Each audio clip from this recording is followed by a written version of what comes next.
Chaves quebradas não abrem portas inteiras. Eu preciso descobrir qual é a chave que eu preciso utilizar para acessar esse momento. Por quê? Vai ter hora que eu vou ter que fechar as portas para algumas pessoas e vai ter hora que eu vou ter que abrir a porta para algumas pessoas. O problema é quando a porta está aberta para todo mundo. Porque se a porta está aberta para todo mundo e eu não tenho discernimento, eu posso estar colocando dentro quem era para estar fora. Chaves quebradas não abrem portas inteiras. Então antes de Deus abrir a porta, ele precisa abrir a sua mente. Entende? Por exemplo, o Jonas entrou dentro do barco, não foi? O dono do barco vendeu o ingresso pro Jonas sem saber quem ele era. Ele era um fugitivo, mas o dono do barco não sabia. E por que Jonas entrou dentro de um barco? Porque para um fugitivo qualquer barco serve. Ele mesmo pagou a passagem e entrou para dentro do barco. O que eu aprendo? Ele mesmo que comprou a passagem. O que eu aprendo? Que quando você faz a rota, quem paga a passagem é você. Mas quando Deus faz a rota, quem paga a passagem é ele. Quanto mais longe aquele barco ia, mais longe do propósito Jonas ficava. Até que eles descobriram que Jonas estava lá, pegaram o Jonas e jogaram para fora do barco. A tempestade cessou. Tem gente que é homem de Deus, mas vai ter que sair de certos ambientes, que senão a tempestade não cessa. Deixa eu só falar um negócio aqui. Eles jogaram as malas da tripulação fora para deixar o barco leve.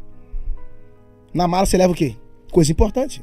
Você não viaja e leva coisa desnecessária. Na mala você só leva o que é importante. Tem gente perdendo coisas importantes porque abriu espaço no barco da sua vida para um intruso, para um fugitivo que não deveria estar ali, mas só para vender o ingresso, só para aquele lugar da sua vida não ficar ocupado, só para o seu trono de carência ser regado para a presença humana. Aí você coloca qualquer um. E tem gente que não era para estar lá, mas você quer ter muitos amigos, e quem tem muitos amigos está perdendo, diz a Bíblia.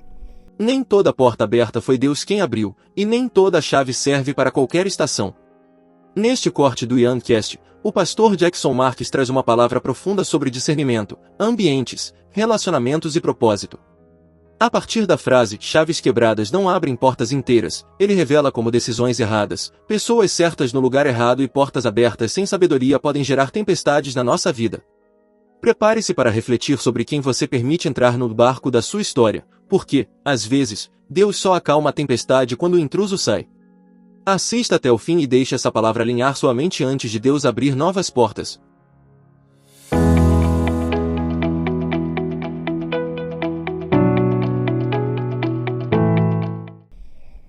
Vendeu o ingresso para a pessoa errada. Jonas era a pessoa certa, no lugar errado. Quem tem muitos amigos sai perdendo. Cara, essa é forte. Quem se preocupa em ter muitos amigos, eu quero ser rodeado de amigos. Na verdade, está se prejudicando. Porque na verdade ele vai ter muita gente, mas não vai ter muitos amigos. Porque você tem que ser amigo de todos, mas sabe que nem todos serão seus amigos. Abraça todo mundo, mas sabe que nem todos vão te abraçar. Porque é na crise que os seus amigos aparecem. É na amargura que eles são forjados junto com você. Entende? Os meninos foram lançados na fornalha juntos. Não foi só um, foram os 3. Porque eles estavam juntos. Se você for, eu também vou. Eu também vou. Porque amigo é assim, é fiel até na fornalha. Quem não está disposto a entrar na fornalha com você, irmão, não é amigo. É colega ou está próximo. E quando você honra a Deus fora da fornalha, Deus te honra dentro da fornalha. É como aquele ditado que a gente ouve, né? A árvore só deu uma chacoalhada para cair os frutos. Boa. Na verdade, o barco tá sacudindo só para ver quem é fiel e quem não é. Quem pular fora. Agora, se nós pegássemos alguns personagens bíblicos que são referências para você, se a gente começasse falando de Davi, o que mais te impressiona em Davi? É que Deus tirou um rei do trono e levou pro pasto. E tirou o menino do pasto e levou pro trono. Meu Deus. Porque quando você aguarda a hora de Deus, não importa onde você tá, isso é onde Deus pode te colocar. O Davi era pequeno, mas o chamado dele era grande. Ele não começou rei, ele começou servo. Entende? Então é melhor começar servindo e terminar promovido do que começar promovido e terminar. Entende? Uau. Davi é incrível, porque quando Davi trouxe a Arca da Aliança, isso é muito forte. Ele trouxe a arca e ele começou a celebrar. Sim. E o texto diz que Israel celebrou com ele, mas a mulher dele não. Uau. Então vai ter gente que vai estar na mesma aliança, mas não vai estar na mesma celebração, cara. E é na sua celebração que você vai ver a vibe de muita gente. O coração das pessoas se revelam quando elas não comemoram o que você está comemorando. Ela da janela olhou e começou a xingar ele, a reclamar dele. Sabe por que ela reclamou? Porque ela estava em lugares altos. Mas quando Davi entrou para dentro de casa, ela começou a falar com ele, Deus feriu Micael e se tornou estéril. Resumindo, Nunca ataque pedra no ministério frutífero. Você pode terminar estéril. Meu Deus. Ela ficou estéril porque tacou pedra no ministério frutífero. Não, para. Então, Para que eu quero descer. Então Davi ele mata o urso e leão, para depois matar o gigante. Sim. O urso e leão, as guerras privadas. Sim. E o Golias é as guerras públicas. Ninguém vai para as guerras públicas, ou é melhor não ir para as guerras públicas sem antes passar pelas guerras privadas. É nas guerras privadas que você perde o medo. É nas guerras privadas que você conhece o seu potencial. Então o urso preparou Davi para o leão preparou Davi para Golias preparou Davi para Saul, e Saul preparou Davi para o trono. Volta pro que você disse, processos. É isso aí. Prepara para propósitos. E sabe qual é o problema? Quando Davi recebeu a unção que ele foi se tornar rei, Saul começou a perseguir ele. Não perseguiu antes, quando ele estava no campo. Não perseguiu antes, quando ele matava urso. Mas quando Davi estava indo para o trono, Saul começou a perseguir. Porque o problema não é quando você nasce. O problema é quando você cresce. Meu Deus. Quando você está começando, você não incomoda ninguém, mas quando você cresce... Se você não quer ter inimigo, não quer ter perseguição, se você não quer tomar pedrada, se você não quer ser perseguido, irmão, não cresça não. Continue no nível que você tá, porque o dia que você crescer, pode se preparar. Pessoas de perto vão começar a te perseguir. E serão as de perto. Isso aí. As de longe às vezes até te admiram, mano. As de perto que é o problema. Eles não estão acostumados a ver aquilo.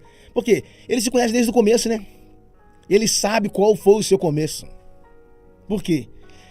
Toda grande árvore um dia vai uma pequena semente. O que eu mais amo falar é sobre semente. Toda semente dentro dela tem uma árvore. O que você será no futuro, você é hoje em forma de semente. Toda vez que você come uma semente, você deixa de ser um semeador e passa a ser um devorador. Quando você come uma semente, você aborta uma colheita, irmão. A colheita que você tanto espera está dentro da semente que você tanto despreza. Semente não foi feita para comer. Por isso Deus não põe semente em pratos. Porque a Bíblia diz que Deus dá semente ao que semeia. Sim ou não? Sim. Por que semente ao que semeia e pão para quem tem fome? Porque se ele dá semente para quem tem fome, ele vai confundir semente com alimento. E semente você não come, semente você planta. E o alimento você não planta, o alimento você come. Não confunda semente com talento. Por quê? A semente você planta. E o talento você desfruta. O que aquele homem fez? Um recebeu 5 talentos, foi? Sim. O outro recebeu 2. O outro recebeu 1. Tá no texto. Cada um recebeu segundo a sua capacidade. Não tem inveja dos talentos dos outros. Cada um recebeu segundo a sua capacidade. O que tem 5 talentos tem capacidade de ter 2 e ter 1. O que tem 2 talentos tem capacidade de ter 2 e ter 1. E o que tem 1 talento só tem capacidade de ter 1. O que tem 5 sabe trabalhar com 2. Também sabe trabalhar com 1. O que tem 2 sabe trabalhar com 2 e também sabe trabalhar com 1. Mas o que tem 1 só sabe trabalhar com 1. Ele ficou com medo. Cavou um buraco e enterrou o talento. Porque ele ficou com medo de perder. O medo rouba a sua oportunidade. Não permita que o medo afaste você do seu real propósito. Ele cavou um buraco e enterrou o talento. Qual a diferença do medroso pro talentoso? É que o medroso enterra o talento e expõe o medo. O talentoso enterra o medo e expõe o talento. Me fala o que você está expondo, eu vou falar qual é o seu sentimento.